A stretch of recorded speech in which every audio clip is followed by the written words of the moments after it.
আসসালামু আলাইকুম বন্ধুরা, আপনারা কেমন আছেন? আমি তো ভালো আছি। আজকে চলে আসলাম মেয়েকে নিয়ে ঘুরতে। ঘুরতে আসার পরে মেয়েকে নিয়ে একটু বের হলাম আমাদের বাড্ডার দিকে। আমাদের বাড্ডায় একটা মার্কেট আছে, সুবাস্ত মেয়েকে নিয়ে একটু ঘুরে টুরে।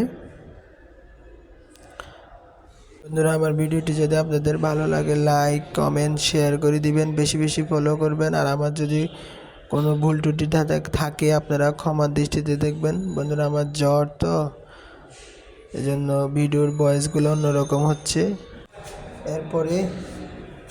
এরপরে বন্ধুরা মার্কেট থেকে বের হয়ে যাচ্ছিলাম। বের হওয়ার পরে মেয়ে সিঁড়ি লিফটে নামতেছিল, এই যে বন্ধুরা। এরপরে বন্ধুরা চলে আসলাম রাস্তার মধ্যে। বন্ধুরা, দুই পাশে অনেক ভ্যান বসে। শীতের সিজন এখন, অনেক চুয়াটার জামা কাপড়, বাচ্চাদের প্যান্ট সব পাবেন। এভরিথিং আপনি যা চাইবেন সবই পাওয়া যায় ওখানে। এই যে বন্ধুরা দেখতে থাকুন। এরপরে মেয়ে একজোড়া জুতা কিনবে, এই জন্য মেয়েকে একজোড়া জুতা কেনার জন্য দোকানে নিয়ে আসছিলাম। আজকের ভিডিওটি এই পর্যন্ত। আল্লাহ হাফেজ।